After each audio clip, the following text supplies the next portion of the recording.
உண்மையான health mix தான் இந்த நம்மளோட சத்து மாவு. இது நம்மளோட ப்ரிப்ரேஷன். நம்ம ப்ரிப்ரேஷன்ல நம்ம ஓனா கொஞ்சம் சில பொருட்களை எல்லாம் ஆட் பண்ணி ஒரு ஸ்டேஜ் வரும்போது பார்த்தீங்கன்னா ரொம்ப அருமையா, அதே மாதிரி பசி தாங்குற மாதிரி, அது கூட வந்து பார்த்தீங்கன்னா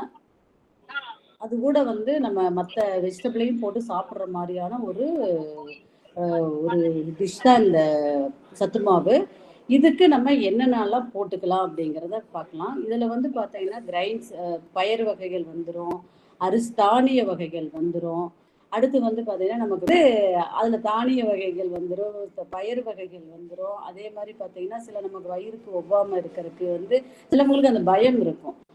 இத்தனை சாப்பிட்றோம், சாப்பிடும்போது நமக்கு ஏதாவது வந்து வயிறு ஒத்துக்காதா அப்படிங்கிற மாதிரிலாம் இருக்கும். அதுக்கு தகுந்த மாதிரியான பொருட்களை போட்டு தான் நம்ம செய்திருக்கோம். அதில் என்ன அப்படின்னா அதனுடைய குவான்டிட்டியும் போட்டிருக்கேன். எப்படின்னா நமக்கு வந்து ஒரு ஃபேமிலியில் 4 மெம்பர்ஸ் இருக்கலாம், இல்லை ஒரு பெரிய ஃபேமிலியாக இருக்கலாம், இல்லை நம்ம செய்துட்டு மற்றவங்களுக்கு நம்ம வந்து டிஸ்ட்ரிபியூட் நம்ம கொடுப்போம். அந்த மாதிரி இருக்கும்போது நீங்கள் அதுக்கு தகுந்த மாதிரி உங்களுக்கு எவ்வளோ பேர் நபர் வீட்டில் இருக்கீங்களோ அதுக்கு தகுந்த மாதிரி போட்டுக்கலாம். இதில் வந்து பார்த்தீங்கன்னா நமக்கு வந்து இது வந்து அதிக நாட்கள் நம்ம வைக்க வேண்டாம். ஒரு 2 மந்த்ஸாக நம்ம முடிக்கிற மாதிரி நம்ம இதுக்கெல்லாம். இப்போ வெயிலெல்லாம் நல்லா அடிச்சிட்டு இருக்கு. இந்த டயத்தில் இதை நீங்கள் யூஸ் பண்ணிக்கலாம். எந்த ஒரு பொருளையுமே நம்ம வாங்கிட்டு வந்த உடனேயே நம்ம வந்து கழுவிட்டு டைரெக்டாக வந்து வறுக்கிறதோ மற்ற பச்சையாக போடுறதோ கழுகாமல் போடுறதோ பண்ண வேண்டாம். அப்போ நம்ம வந்த உடனே எல்லா பொருட்களையும் கழுகணும் ஃபர்ஸ்ட்ல. இப்போ இதில் வந்து பார்த்தீங்கன்னா பயறு வகைகள்னு பார்த்தீங்கன்னா பாசிப்பயிறு, பச்சை பயிறு இருக்கு இல்லைங்களா, அந்த பயிறு வந்து ஒரு முழு பாசிப்பயிறு வாங்குகிறோம். நம்ம எல்லா பொருட்களையும் கழுகி ஒரு 2-3 டைம் நல்லா கழுகிட்டு ஊற வைக்கணுன்ட்டு அவசியமெல்லாம் இல்லை, கழுகிட்டு நம்ம காய வைக்கிறோம். இதில் வந்து பார்த்தீங்கன்னா பாசிப்பயிறு இப்போ நான் சொன்ன மாதிரி உங்களுக்கு எத்தனை பேர் இருக்கீங்களோ அதுக்கு தகுந்த மாதிரி பொருட்களை நீங்கள் ஆட் பண்ணிக்கலாம். இப்போ வந்து 1/4 கிலோ நான் போட்டிருக்கேன். உங்கள் வீட்டில் கம்மியான 2 மெம்பர்ஸ் அப்படிதான் இருக்காங்க அப்படின்னா ஒரு 100 கிராம் நீங்கள் எடுத்துக்கலாம். இதில் வந்து அதே மாதிரி அதிகமாக ஆள்கள் இருக்காங்க, நான் வந்து நிறைய பேருக்கு கொடுப்பேன் அப்படிங்கிறவங்க 1/2 கேஜி எடுக்கலாம், 1 கிலோ எடுத்துக்கலாம். அது வந்து உங்களோட சாய்ஸ். ஓகேங்களா?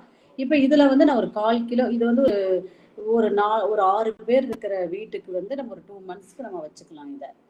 இதில் வந்து பார்த்தீங்கன்னா பாசி பயிறு ஒரு 1/4 கிலோ எடுத்துக்கலாம். அதையும் இந்த பொருட்கள் அத்தனையுமே நம்ம கழுகி காயணும். இதை வந்து நீங்கள் மனசில் வச்சுக்கோங்க.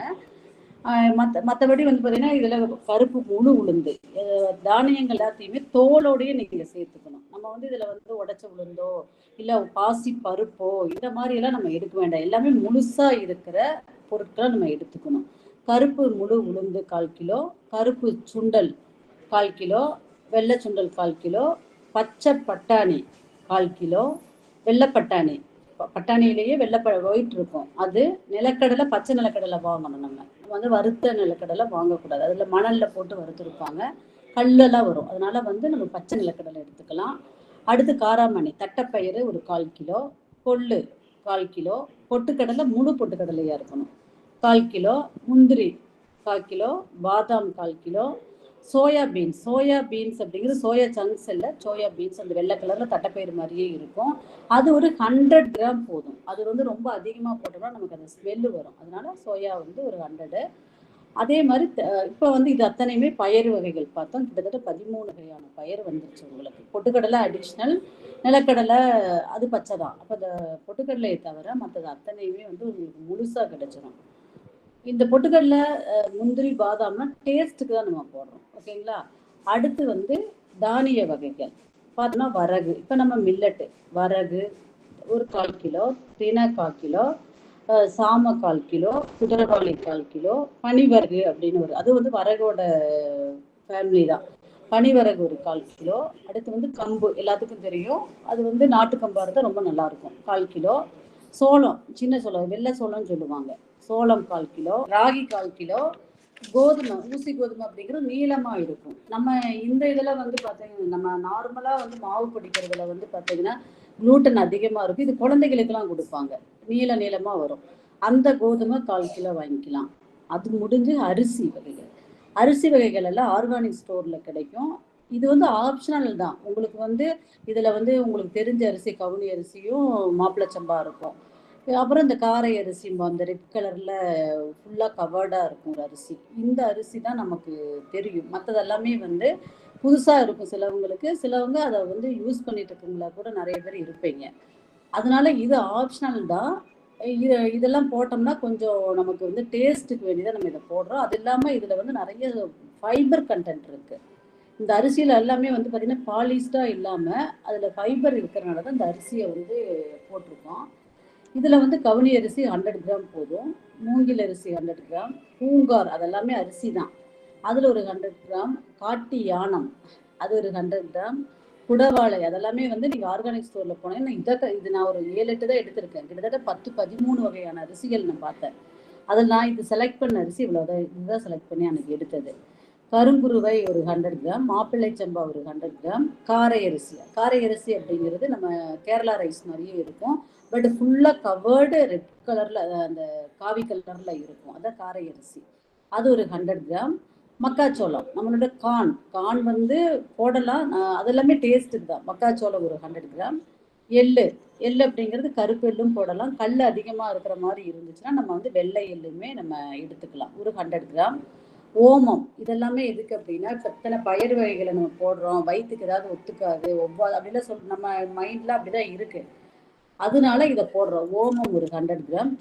சுக்கு நல்லா தட்டிட்டு அது ஒரு 100 கிராம். ஏலக்காய் ஒரு 100 கிராம்.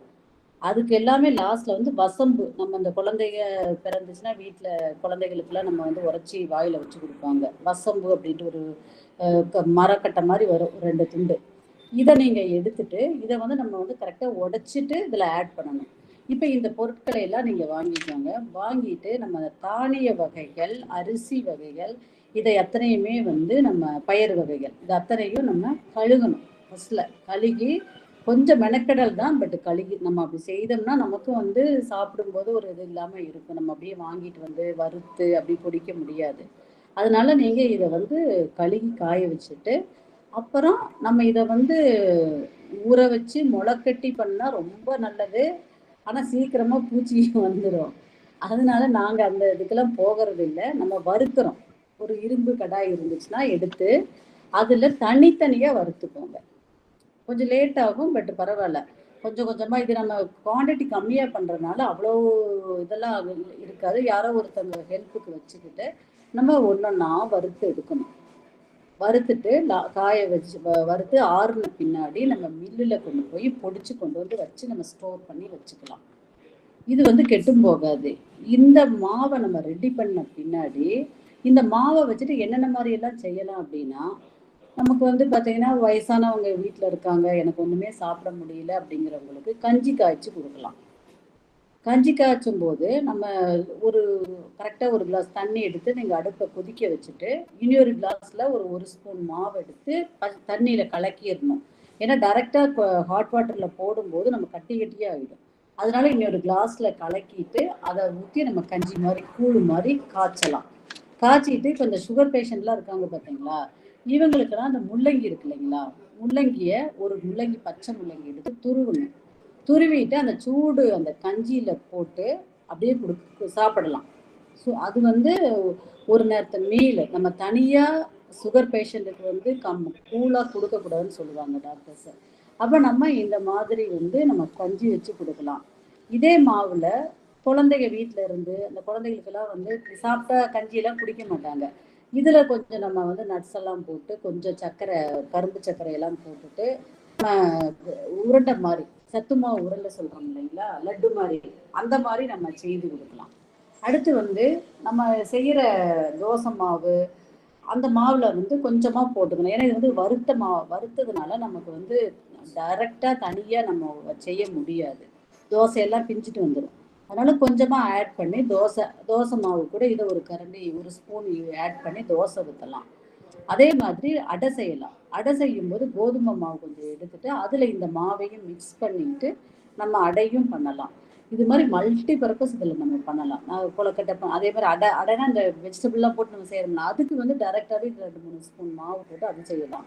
அடுத்து கேக்கு, நம்ம சாரோட கேக் இருக்கு இல்லைங்களா, அந்த கேக்குக்கு இந்த மாவை நம்ம வாழைப்பழம் போட்டு நம்ம அன்னைக்கு நம்ம எல்லாருமே நிறைய செய்து காமிச்சாங்க, அதுக்கும் இந்த மாவை நம்ம யூஸ் பண்ணலாம். இப்படி வந்து மல்டி பர்பஸாக இந்த சத்து மாவை நம்ம யூஸ் பண்ணிக்கலாம்.